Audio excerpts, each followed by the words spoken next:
தேவகுமாரா தேவகுமாரா என்ன நினைச்சிடுங்க.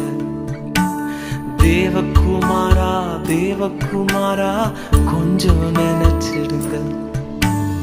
உடைந்த பாத்திரம் நான், அது உமக்கே தெரியும்.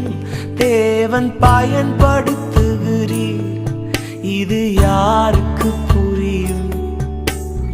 உடைந்த பாத்திரம் நான், அது உமக்கே தெரியும். தேவன் பயன்படுத்துகிறீர், இது யாருக்கு புரியும்? உதவாத என்னில் நீர் உறவானி